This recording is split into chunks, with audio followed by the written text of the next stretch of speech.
Guys, so let's think back to the very first thing we learned this semester, which was recursive functions and formulas and the medicine problem. So let's take a look at this.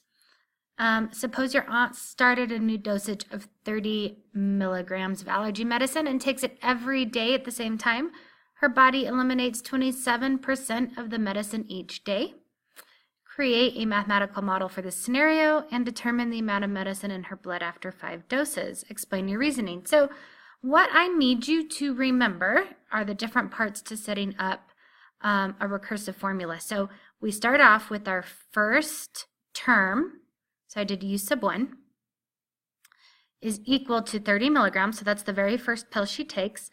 If you remember, there's some like tricks if you want to use U sub 0. But I'm going to use U sub 1 because that's the first day she takes it. She takes 30 milligrams, okay? Then our actual function, U sub n, right? Where n, and I want to write one thing because where we have n is greater than or equal to 2, because we used 1 here, all right? So you have to have that also. Okay, so U sub n is not the first term, it's not the second term. It could be any term where n is the number of the day, okay?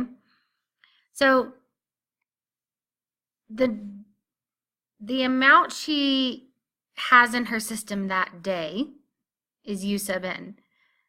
On the other side of the equal sign, we have U sub n minus 1. If U sub n, let's make these different colors so I can help you out. If U sub n is the amount she has on the day we're looking at, and that's in green, then U sub n minus 1 in yellow stands for the amount she had in her bloodstream the day before, right? N is today, n minus 1 is the day before today. So to find the amount she has in her blood today, we have to take the amount she had the day before and multiply it by 0.73, because if she's eliminating 27%, we're trying to keep track of how much is staying. So if 27% is going away, 73% is staying. So that's why we use 0.73 here instead of 0.27. 0.73 is staying, and that's what we're keeping track of. So we're taking 73% of what she had in her bloodstream yesterday, because that's gone away, and then we're adding another pill that's 30 milligrams, okay? So I made a table. On day 1, she takes a pill. I hope you all understand this. On day 1, she takes a pill, right? And that pill is 30 milligrams. So right after she takes the pill, that's how much she has in her bloodstream, or however long it takes to dissolve, right? I'm not a chemist. On day 2, okay, I took 30. What I did to get this number is I took 30, I multiplied it by 0.73, and then I added 30 more, and I got 51.9. So if I were you, I'd actually do that in the calculator to make sure that you're going to get the correct number, okay? On day 3, I take 51.9, right? I multiply it by 0.73, and then I add 30, right? Just like it says here. I take the day before, which is 51.9, I multiply it by 0.73, and then I add 30, and now I have 67.887. Then for day 4, I take the day before, so this is, she takes her pill of 30 milligrams. In order to figure that out, I have to take 73% of what she had in her bloodstream yesterday and then add the new pill, which was 30 milligrams. So I took 67.88, I multiplied it by 0.73, and then I added 30.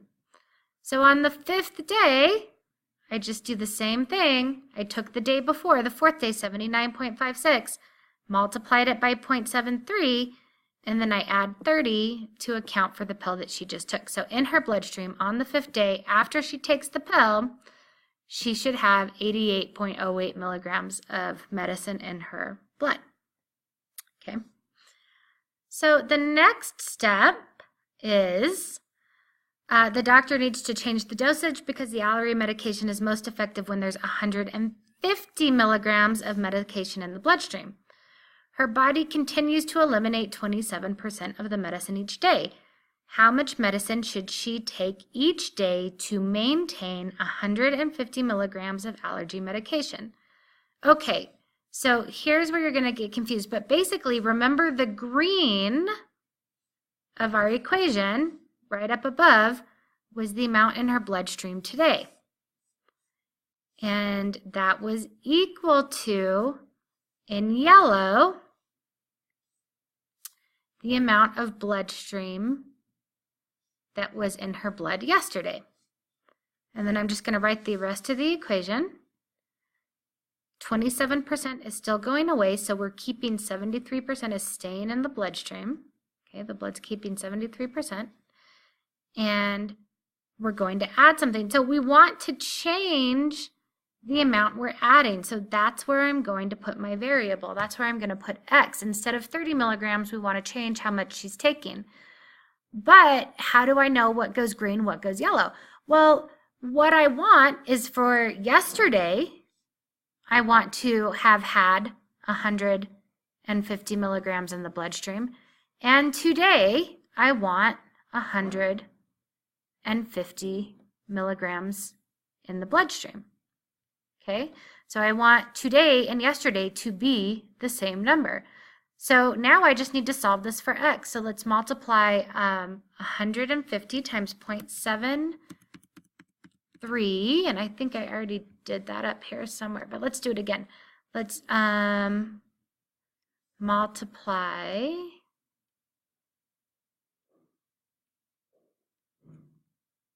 150 times 0.7. Look at what I did. 150 times 0.73. So what is 73% of 150 is 109.5. So I have 150 equals 109.5 plus X. So X plus 109.5 is 150. So what is that? I just need to subtract 109 from both sides. So 150 minus 109.5 is 40.5. So my X is equal to 40.5. So what that means in a complete sentence is there a color I haven't used? Oh, it's this weird orange color. What that means in a sentence is, in order for my aunt to keep 150 milligrams of medication in her bloodstream, she must take a pill that has 40.5 milligrams of allergy medicine every morning.